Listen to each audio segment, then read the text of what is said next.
caffeine It's actually pronounced caffeine.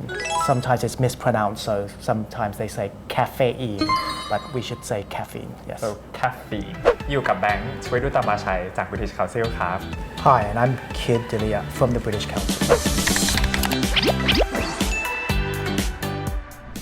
ยินดีต้อนรับทุกท่านนะครับเข้าสู่ Learn English with FameLab ครับรายการที่ให้ทุกคนครับได้เรียนภาษาอังกฤษผ่านเวทีเล่าวิทยาศาสตร์ภายใน3นาทีหรือโครงการ FameLab นะครับรับรองว่าวันนี้เนี่ยเราจะได้เรียนภาษาอังกฤษและสาระน่ารู้ทางวิทยาศาสตร์นะครับที่น่าสนุกกันนะฮะไม่ว่าจะเป็นคำศัพท์ต่างๆสำนวนนะครับแล้วก็รูปแบบประโยคที่น่าสนใจด้วยนะครับเรียกว่าวันนี้เนี่ยเรายิงนกนัดเดียวได้ปืน2ตัวไม่ใช่ยิงปืนนัดเดียวได้นก2ตัวกันเลยทีเดียวครับแต่ว่าครูคิดครับเราจะพูดภาษาอังกฤษยังไงครับที่ทำอย่างเดียวนะได้2อย่างพร้อมๆกันครับอันนี้ Yes, actually we do have a saying. We say to kill two birds with one stone.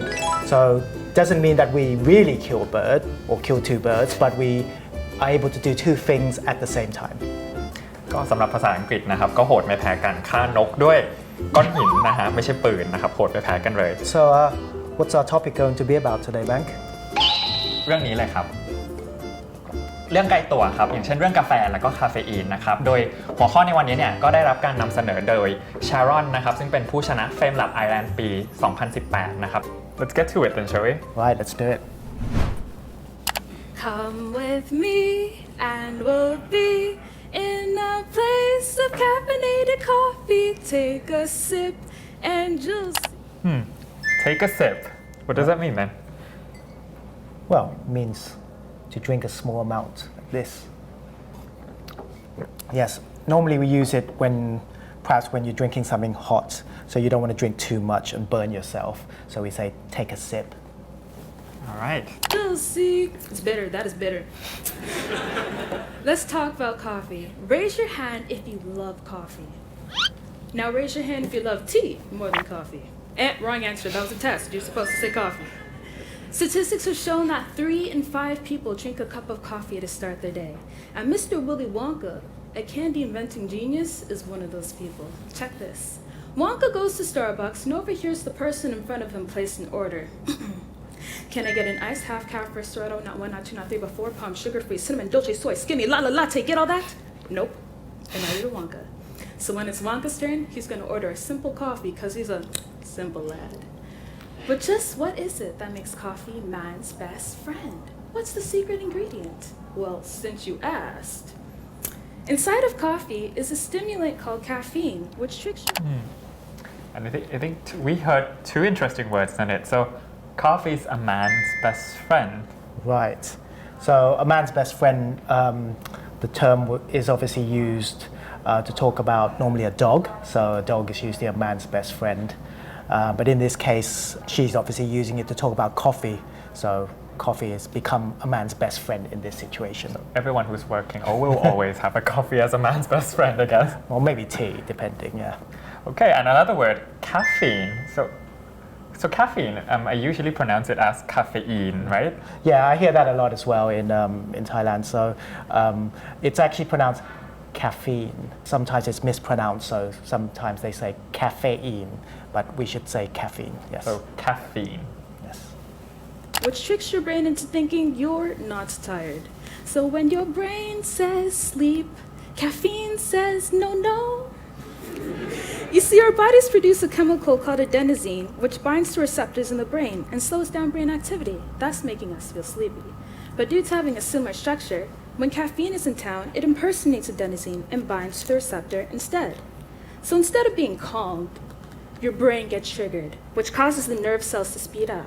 And your pituitary gland, which produces hormones, senses this, starts freaking out, and signals hormones left, right, and center to release adrenaline, the fight or flight response.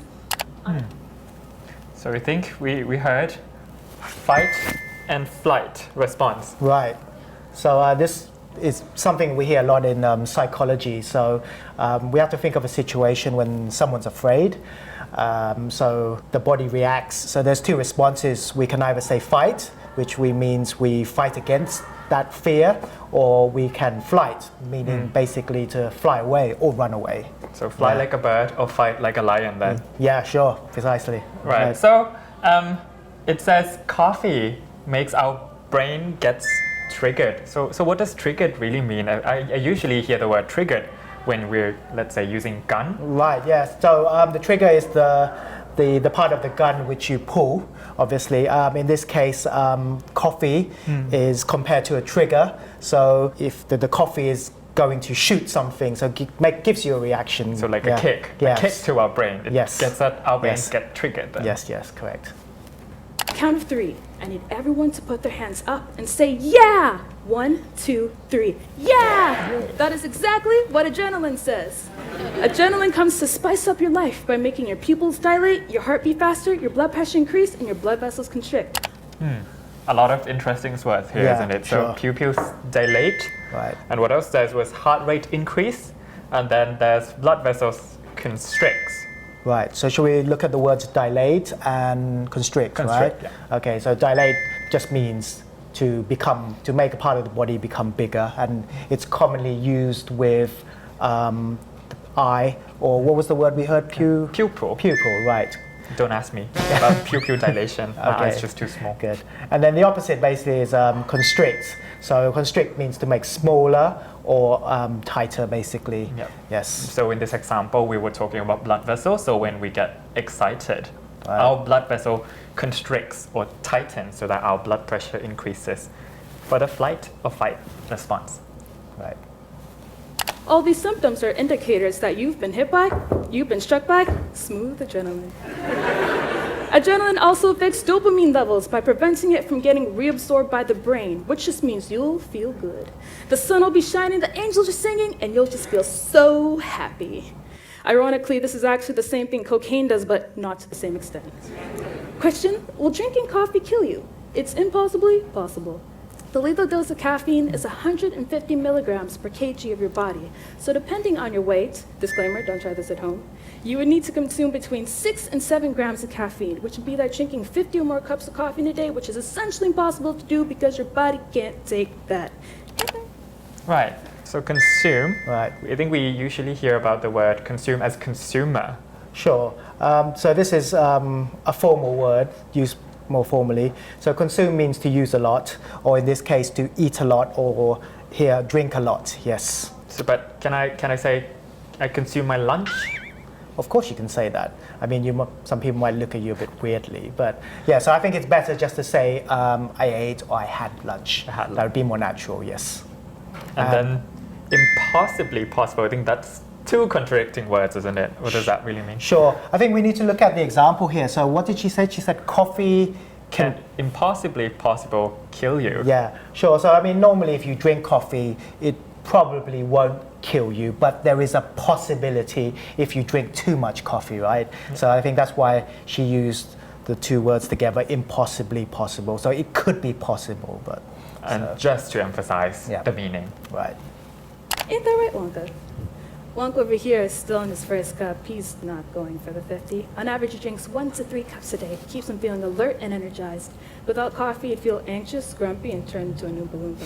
Oh, would you look at that? I gotta go. It's coffee time. So, Kukit, what do you think about the performance? Yeah, I really liked it, especially the way she sung during her presentation. I think that obviously was very engaging for the audience. Yeah, I agree. And I also think she do digest the content quite simply as well. And remember the diagram. I think that simplifies things quite a lot too. Yeah, I think really clear understanding of the effect that caffeine has on the body.